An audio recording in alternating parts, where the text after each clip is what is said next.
Welcome to the Bold Book of the Day with Dr. Denise Nicholson, a show that is a central hub and safe space for authors to share their stories.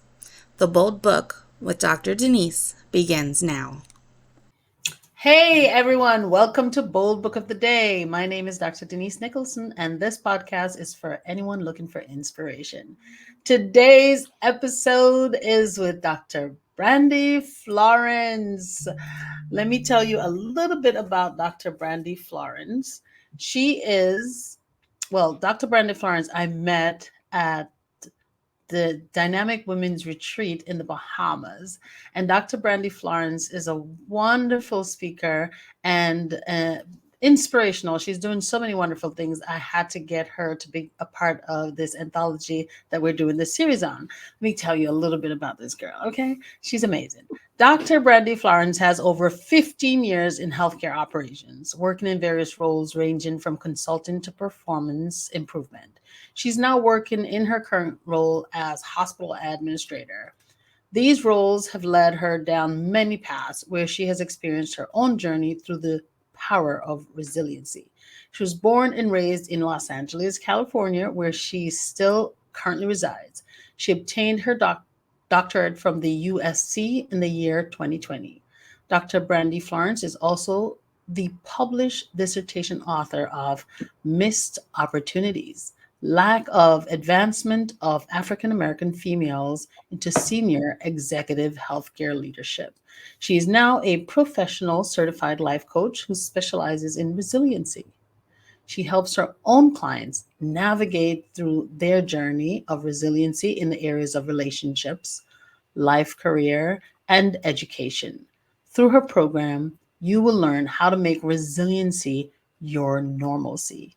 Dr. Brandy Florence is also, as I mentioned before, a co author of the anthology Becoming Dynamic, which is co authored by me and 20 other authors, and forward written by Miss Lisa Nichols Hall herself. Welcome, Dr. Brandy. Thank you. Thank you. Thank you for having me on this morning. How are You are you? so welcome. I'm well. I'm so good. I am grateful that you're able, because I know how busy you are. I'm so grateful that you were able to make the time. Okay, I see you.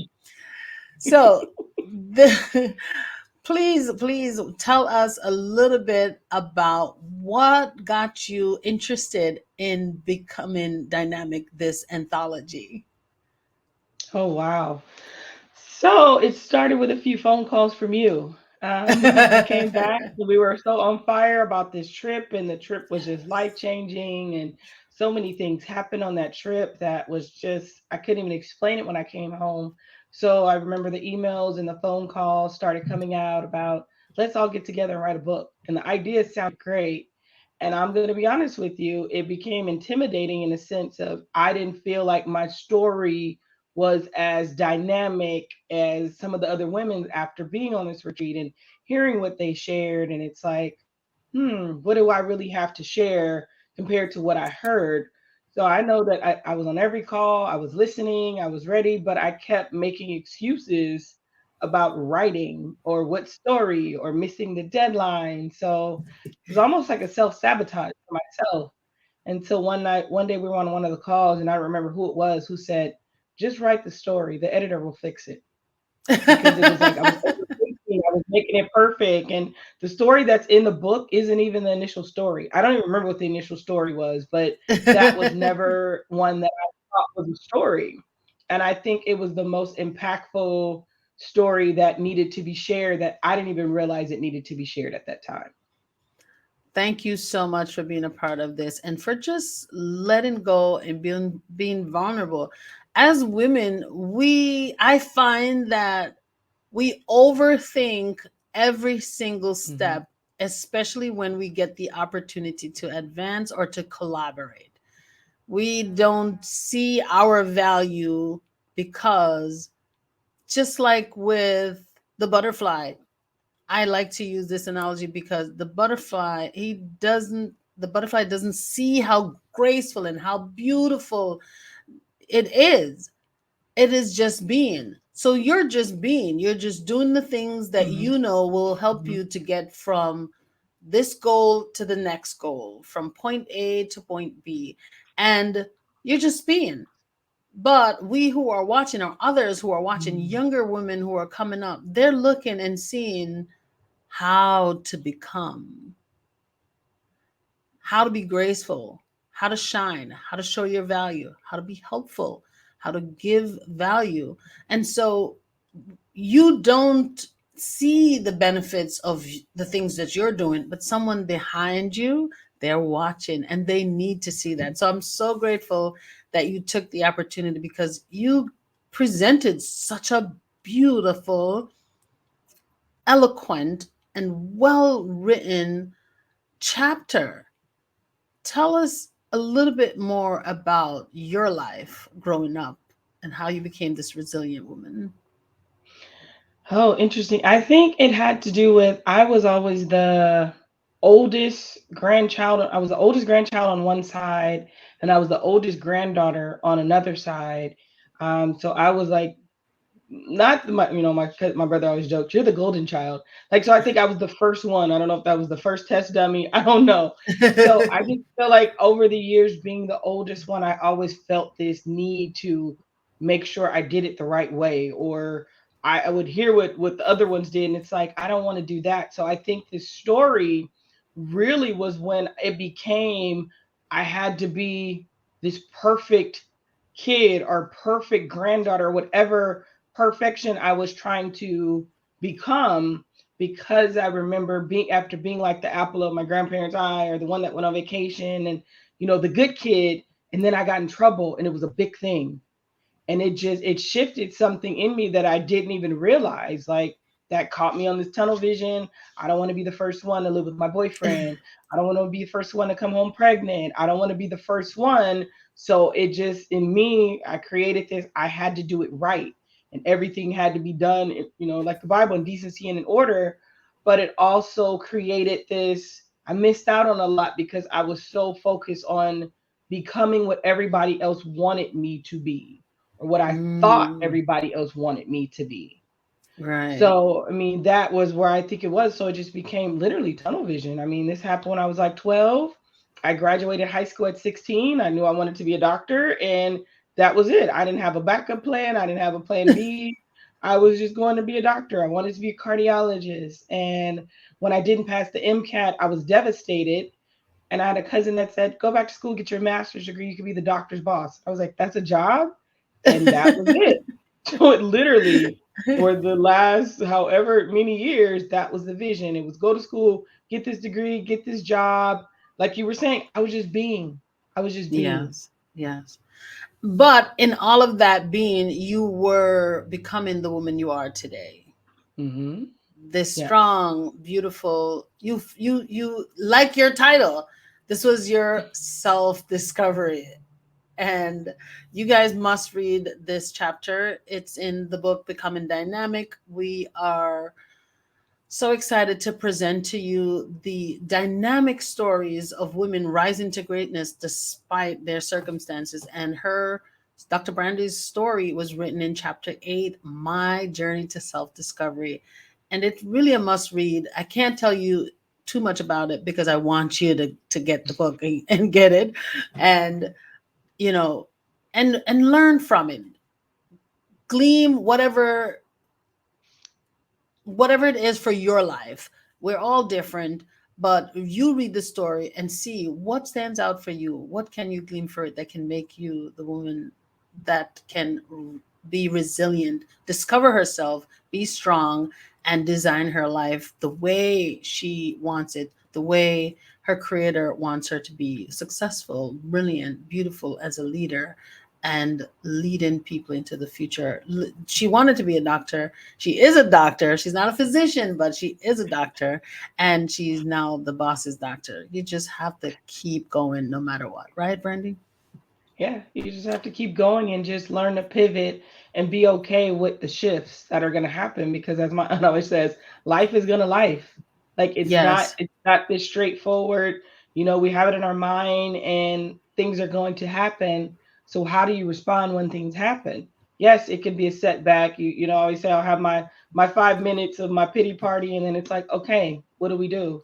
Because you have to move on. You have to keep going. And Yes. I think mine also has to do with a lot with dealing with death at such an early age.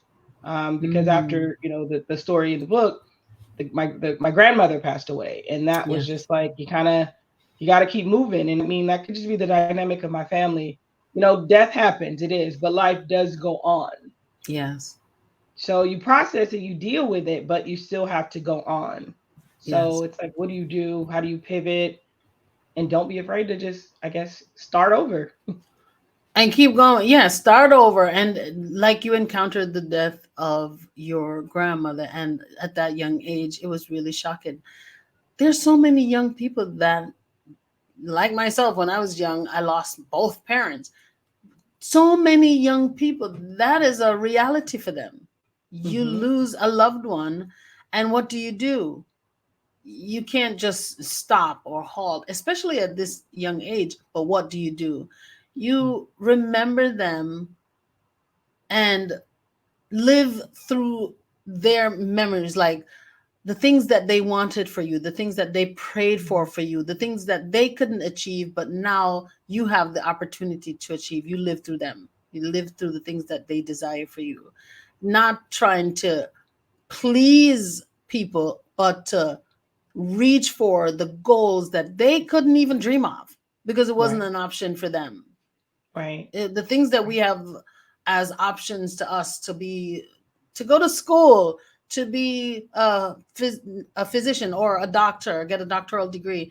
Some of these opportunities were not available for our grandparents, and so God forbid you have to deal with the loss of a loved one. Just remember that you can use this as a catalyst for your success. You can right. stand on the dreams that they had for you, the dreams that they pray for, you know? Hmm. Hmm. Yeah. Yeah. Thank you. Thank you. Thank you. Thank you. So tell us a little bit more about your life growing up, because I don't know if you grew up with your grandmother. I don't remember. I know you had both sets of grandparents, but tell us, how was your relationship as a child growing up? How did you become this girl? My relationship as my growing up was fine. I haven't came from my parents are still together. Yeah. So I just have a very close knit family. My father has a big family, so he's a family of nine. So it's a Mm. family of nine, and I am the oldest granddaughter of like 27 grandchildren. Oh So we God. have a very, very big family. So we were always at grandma's house, but I was always the one that when my grandparents went on vacation, they took me. Like I would be the Hmm. one that like out of all the kids, I was the oldest, and it was a gap in between like a lot of us. So I was the one that always was there. I went to school by their house, and my uncle jokes to this day like, yeah, grandpa used to be like, Brandy wants Taco Bell, take her Taco Bell for lunch. Like what? She's not gonna eat her food she brought today. Like no, this is what she wanted. So I came from my grandfather was a minister, so we were always at church. So just a loving family, big events, Thanksgiving, always getting together. And that's pretty much still what we kind of do to this day. So my childhood was great. I didn't have anything crazy, and I have one brother, but we're 16 years apart. So my brother Hmm. wasn't born until I was in high school. Oh my goodness, what a So gap. I was joking my mom, like, you fell in love with dad again? Like, why? We were fine. We didn't need him.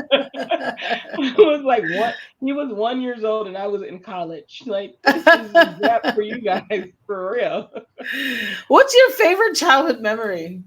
Oh God. I don't know. I think just getting together with my cousins or, at grandma's house, or we used to pull names on Thanksgiving, and then Christmas Eve we would get together and do a family gift exchange. Yeah. Oh, But nice. I kind of when I hit my 20s, I'm kind of like, I guess I might have broke the tradition because Christmas Eve is also my birthday. I'm like, hey, I love you guys, but I don't just want to spend my birthday passing out a gift. Like I want to go experience. So then they started changing the date. Like let's do it before Brandy's birthday. So yeah, I mean, I have going.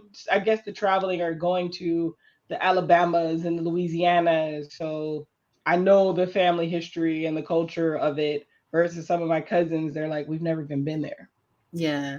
So are tell me about the most influential people, or just three of the most influential people in your life. Is it your cousins or your grandmother? Who are the three of the most influential people in your life? And it doesn't have to be family, just period. Three of the most influential people in my life. Yeah. I would say my father for sure. Like, I mean, my father just he embodied like you provide for your family, you take care of your family, and I feel like I always joke with him like you set the tone, and that's probably why I'm still single because they don't make him like that anymore. But he He really, set the bar high. he set the bar high. Like you provide for your family, and he always has done that. I would say of course, everybody always says Oprah, but I just think Oprah she's the epitome of you overcome things and you can become whatever you want to do. And it's really the mindset and what do you believe and what do you see for yourself and just hold on to the dream and Yes. don't give up on your dream regardless of what's going on. And then I would have to say, like Michelle Obama, I think, her being in healthcare administrator and things like that was just like, wow, girl from Chicago. And, you know, once again, just not giving up and just pushing through and understanding that life is going to happen, but how do you handle it? Yes. And enjoying the process while you're doing it. And that's something I need to work on more. I don't feel like I enjoy the process. I'm just doing it. Like you said, I was Yes. just being. I was just being. I'm getting from A to B. I don't even know how I got from A to B, but I know I got to get to B and then from B to C, and you just got to keep going. But for me to explain it to you, I would literally have to step back and say, oh, yeah, I did do this, and this versus I'm just doing it. Yeah. Reflection is so good, but you also have a lot of things in common with the people you mentioned. Well, your father, of course, but like Oprah, you are resilient. Push through no matter what. And then, like Michelle Obama, you guys had your both parents to help raise you. I read her book and it's amazing. You're an author. She's an author. You're in healthcare. She was, okay. Yes. She was a healthcare administrator like yourself. You guys have a lot in common. So I can see the similarity. Yes. So I enjoy, you know, talking to people about their influence because you can see who when they especially start to tell you who influenced them, you can start to see some of the things in them that are in the other people that influence their lives. So that's why I Mhm. like to ask that. So, um, if you could have coffee, just coffee, with any person in this world, past or present, whether they're here or not, who would it be? Oh my goodness. Coffee with Mm. somebody. Oh, I don't even know. like, Well, I get oh, to gift you this gift, so you better think about it. You can come back to this question because what okay. if I could just make it happen? Well, if they're not here, Wait. I have some powers. Okay. I'm gonna I've been think reading. about that. Okay, so I read one of those mindset books that, which book did I read recently that tells you that you should, oh my God, it will come to me. You can invite anyone in the world, whether past or present, to one of your business meetings if you just learn. I think I learned this from Mind Valley. If you can just learn to control your mind, but that's for another day. So I can make it happen, okay, Dr. Brandy. Okay, Bottom line, okay, I can make it happen. okay. Yes. So I understand that it was a collaborative effort to put together this book. What was the most challenging part of writing your chapter for this book? Believing that I had a story to share. That That was the was most it. challenging. Yeah, believing that I really had a story that was worth putting in a book that people actually would want to read. Wow. Now that is so amazing for me to see because your story is so impactful. Now, I realize that a lot of people don't understand the power of their story because they compare their story with someone else's whose story may have been traumatic. And they're Mm-hmm. like, well, I don't have a story like Mm-hmm. that. I don't have a trauma story. No one cares about my story. But it's Mm-hmm. not just sharing your story, it's how you share your story because each person's experience is important. Mm-hmm. As you can see, your story is a part of this book and it's impactful. So now knowing that you have a story to tell, what would you tell the next woman that is thinking that, I'm just a regular schmegler girl, I don't have a story to tell? Just tell the story because you never know who really needs to hear it. And even like I said, once I shared mine with my friends when I had my mini book launch, it was literally they're like, okay, now we want more. Like you need to write a book of stories. And I was like, Ah, oh, okay. They're like, so when are you going to start? I'm like, let's get through this first. Let's get through today. But like you said, it was not looking at it as like you said it. I don't have the traumatic. I wasn't homeless. I didn't sleep in my car. I didn't have these things. And I mean, I think it comes from when I would try to share things in my life or even open or be vulnerable, I would get that. And this is from friends and families like, what are you stressed out about? You don't have anything going on. Like, you got oh, two parents in your home, or you don't like, what could be going wrong with your life? Like, I get that when I say stuff. So that's why I think I'm so hesitant. I'm to myself and I don't really share it because I'm not saying mine is worse, but it's still my story. I still have struggles. exactly. I still have things that I'm dealing with. Like somebody's like, I mean, you don't have any kids. You make a good decent job and this and you have a home. And I said, maybe that is the problem. I don't have the somebody or I don't have you don't know what it is. But yeah, it's always don't discount what's happening with me because it's my experience. Yes. So So yeah, just sharing it. don't discount your experience, whoever's Hmm. listening out there.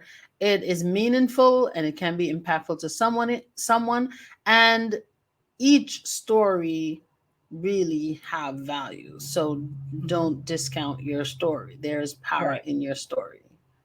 Yes. Okay. So, with that being said, we know that there's power in your story. How was your book signing? How was the story received? It was received very well because nobody in the room had ever heard the story. Nobody heard that story. I literally, I mean, I had family members that were literally in awe, like, what? I've never, I like, this is literally when I wrote it in the book, that was the first time I shared the story or realized it was even a story. Even Wow. the cousin who was there when when I wrote the story, when I had this discovery moment, she didn't even realize it was a story. And it was interesting. The day we launched, she was the first one to call me to say, I understand you so much better. And this is a cousin I would say Mm, we don't even really have a very tight relationship. But she was the one that when I had the aha moment, like, oh, I've been holding on to this for the last 17 years. I mean, I wow. didn't explain that to her, but yeah, so just friends and nobody, they all were in awe, like, we did not know. We had no idea.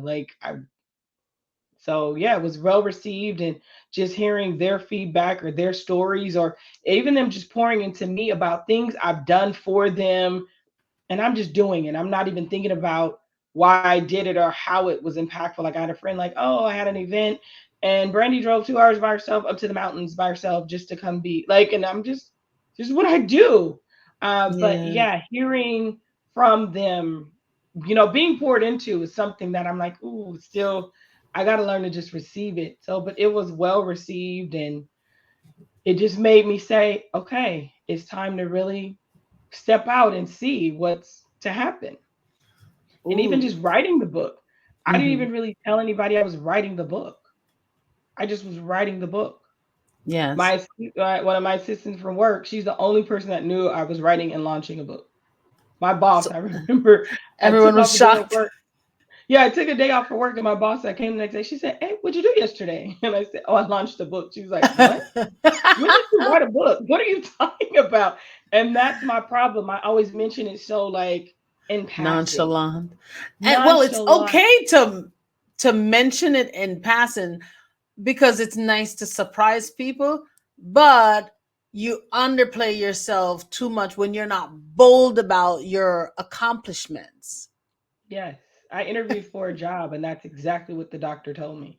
He said, "You didn't Mm. sell yourself in there." He said, "I know you've done." He said, "It's so very like, oh, I did a thing. Oh, it's very," and that's just who I am. And I don't know if it just stemmed from, culturally, you just don't be over boastfully, don't be, bragging. I never want to be that person. You've been in the room with one of those people, and you're like, "So Yes. we're just going to talk about you, huh?"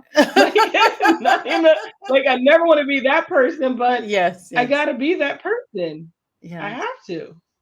I mean, yeah, there's just balance with everything that we do.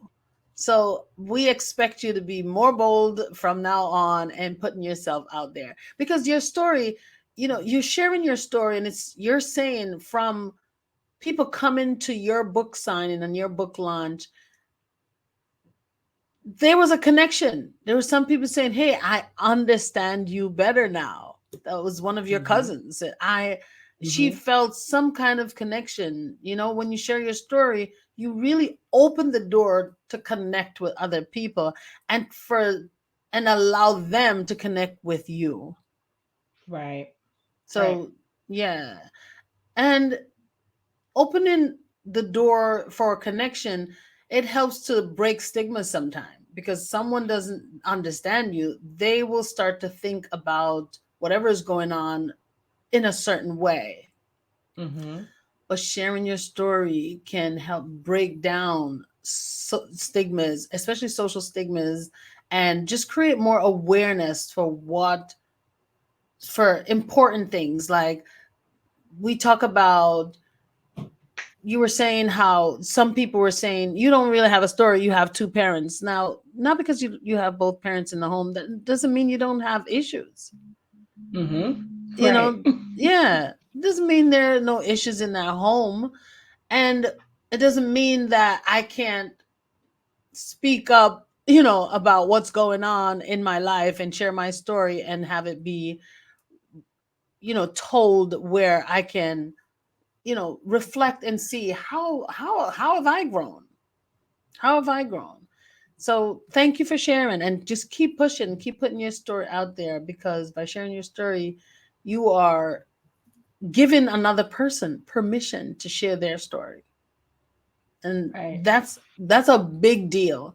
Some people will listen to you and realize, you know, my story is important too. My story is important also. So thank you, thank you, thank you, thank you, thank you so much for Welcome. being a part of Becoming Dynamic. Please, guys, we are going to have an in-person book like launch. So each author has had the opportunity to do their own book launch. And now we're going to have an in-person book launch with as many as the authors that can come to New York as possible at the Barnes and Noble in Nanuet. And I'm looking forward for anyone who's in the neighborhood to come out, meet the authors, get your book and get it signed by as many of us that's going to be there. A number of people are coming out, a number of the authors are coming. And so it will be really nice for you to get a book signed by a few of the authors. Okay, so please come on out. Before you go, I have three questions that I love to ask each of my guests. And these questions are just, you can just answer off the top of your head. They're really questions for the audience to learn some more gems while they're listening to this podcast. Okay. Okay. All right. So, number one is, what is a bold promise that you can share with the world? A bold promise that I can share with the world. I Hmm. can promise you that if you take the time to really discover you and rediscover you, and not be afraid to change, you'll really find out who you're supposed to be. And don't worry about Mm. anybody else. Just be bold and be you and figure out you and the you want to be, not the you've been. So, if you take some time to do some self discovery, you can promise you that that will help you on your success journey. Write these things down, people, because Dr. Brandy is dropping gems. Now, what is a bold statement that you can share with your audience that you know will cause a paradigm shift? I think it's picking back off that first one, showing up as your authentic self. People want Hmm. you, not the version of you, not the, I always said the representative can only be present for so long, but just authentic, not always polished, shiny, put together. Today I look like this, but if you see me tomorrow leaving the gym, it doesn't look like this. Or just running errands on a Saturday, just showing that you are comfortable and being you in every Yes. setting, and it makes it more, like you said, relatable, and I don't always have to have it together, but just Nice. understanding there are many layers to you, so being just your authentic self. So the first one, once you're taking the time to just discovering who you are, it's like you're auditioning your authentic self, and everybody's not going to be receptive to it, and that's okay, because at the end That's of the true. day, it's what you are, because you're not being your authentic self is really, it's benefiting them because it's making them comfortable, but it's hurting you because you're Yeah. holding back. Yeah. Oh, beautiful. Good one. Good one. Good one. I love it. The third question is, what's a bold move that you'd like to make in the future for you? For me, a bold move would be putting myself out there, getting on stages, having talks. I keep saying I want to do a TED talk. I'm gonna do a TED talk. I don't know when, but I want to do a TED talk. Come with me And to hope. South Africa and speak I at the think I don't know University about of those. South I Africa. don't know about those dates. I think we can have a family reunion or something. It's something where it's a Oh conflict, yes, but yeah, yeah, yeah. I remember we spoke about that. Yeah, yeah, yeah. yeah. Okay. So All right. maybe next year, Next but yeah, time. planning to Yes. do a TED talk and hosting conferences, like hosting a Yes. conference and just being more present and really sharing me with the world and learning Yes. more about me in this Yes. new phase or this new self discovery that I'm doing of myself, Yes. not being who everybody else is wanting me to be, but really becoming the woman I'm supposed to be. Yeah. What made you start that journey of self-discovery? Oh my God, I don't even, it's so interesting. Actually, I think it happened like late 20s. And they always say that, like something happens before you're about to turn 30. I think I was like 27, 28. I think I was laid off from my job and I just had time. And I just started thinking about certain things and hearing about conferences or watching different shows. And I think I had a friend that bought me the Rick Warren book. What is it? The 40, it's like the 40, the purpose driven life. And Ah, ooh. the first line in the book says, it's not about you. Like it's Yes. not about you. So it kind of started then, and I just didn't know what it was. I just remember calling friends and really saying, what purpose are you serving in my life? And vice versa. It was a weirdest shift for me. And that's when it just started owning of, I'm no longer going to just be what everybody else wants me to be. I started traveling by myself. I didn't really care. It was really like, you don't have to like it. I really have to like it because it's about what makes me happy. So it was just this weird shift. And also maybe I had a bad breakup. I don't even remember what the steps were, but it was just like Mhm. this, let me just figure me out and in a different way and going with it. So attending conferences, meeting people, networking, doing things that my friends had never done before. That's where I feel like the journey started, and then it just kept, evolving. Even when you don't think you're doing self-development or self-work, you can look back and say, going to therapy, getting a life coach. Like it was all of those things that started happening throughout those phases of life. And Yeah. actually, that was when I realized, well, indirectly realized that I was holding on to this story at about 29 of something that happened when I was 12. And it was in Mm. a therapy session with a pastor. And I was just like, what? He asked me about three significant deaths in my life. I had a grandmother, a grandfather, and a cousin. And I always thought the cousin was the one. But when he asked Yeah. me about my grandmother, I started crying like she died that morning. And this was Mm. 2007, and my grandma died in 92. I was like, Mm. I Wow. don't know what. He was like, what was that? I'm like, I have no idea, sir. Like, I don't know. And then a few weeks Wow. later, it was the epiphany or the aha moment when you're like, when I was like, oh, this is what happened before, and this is why I've said these things, and this makes sense now. This is that has shaped how you live your life and the decisions you make to be the woman you are today. Hmm. Hmm. Wow. Oh my goodness. Thank you so much for sharing. Before you go, I know I keep saying you're going soon, but I just have, you're interested and you just keep leaning me into these next questions. What is the most important lesson you've learned from this journey of self discovery? You have to do what makes you happy, because at the end of the day, it really, I mean, I know the book is like, it's not about you, but it really is about you feeling like you are fulfilling your purpose. We are all here for a reason, and we Mm-hmm. don't know the reason. And it's like you have to do what makes you happy. And I feel like lately my shift has been, I'm trying to find things that make my soul feel good, not Mm-hmm. a title, not a paycheck. Does it make you happy? Like, do what makes you happy at the end of the Yes. day. Yes. Find a hobby, if it's running, or some people run, or it's yoga, meditating, but you have to find out what makes you happy, because if you're not happy, you're not going to be happy or good for anyone else around you. Like on the Yes. airplane, put your mask on first. If you can't breathe, how are you going to help somebody else breathe?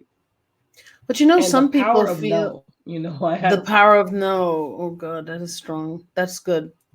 say Because we no. still, when we say Yeah, I had no, an older we lady feel tell like me, we need to explain why. yes, this older lady said no is a complete sentence.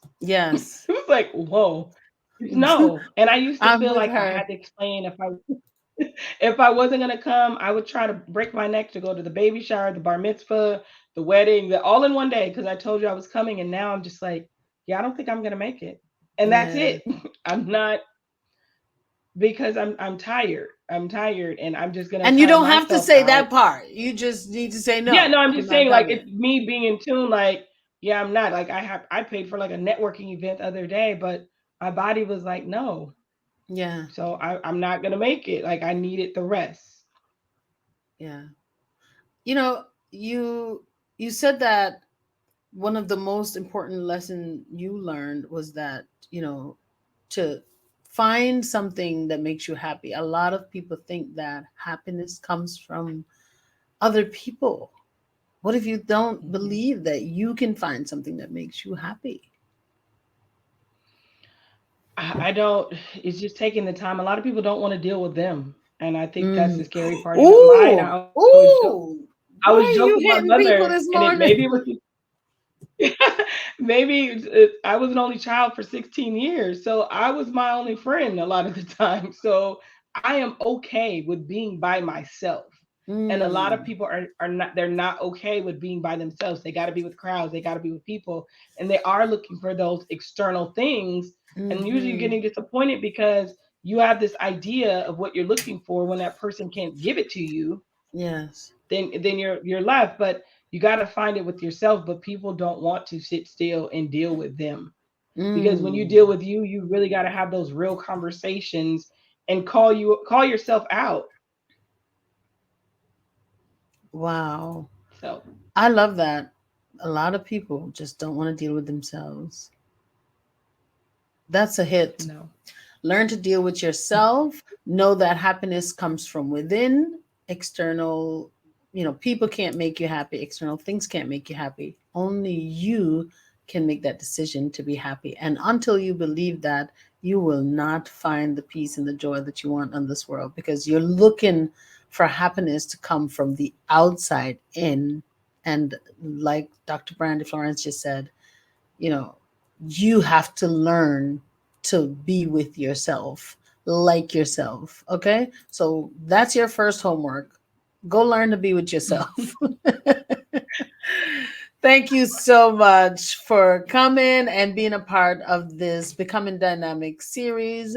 I can't wait for the world to hear what you have to say, to hear how important each story is, and to hear your story of self discovery. Thank you a million for coming. I love you. Thank you for having me. Thank you so Be- much. how can, before you go, I just want people to be able to connect with you, because we hear all of this about self-discovery and how we can, we need self development and all of these things. So how do we connect with you? What do you have to give us or the audience? How can we stay in touch with you? You you you can find me on Instagram at the resiliency_coach. And you can also email me at the resiliencycoachbflow@gmail.com. Just send me an email and send me your or information in your email, and I will be collecting emails, and we'll be preparing to launch a program in the next few months. Beautiful. And if you would like to write a book and publish it, please send me an email at authordnicholson@gmail.com, where I can help you get your story out of your head and onto paper into a published book. Thank you so much for joining, and I will see you guys next time. Bye bye. Thank you for joining us for the Bold Book of the Day with Dr. Denise Nicholson, a central hub and a safe space for authors to share their stories. Follow Dr. Denise on Facebook and Instagram at Denise Nicholson, or go to denisenicholson.com. Remember, no one can share your story better than you.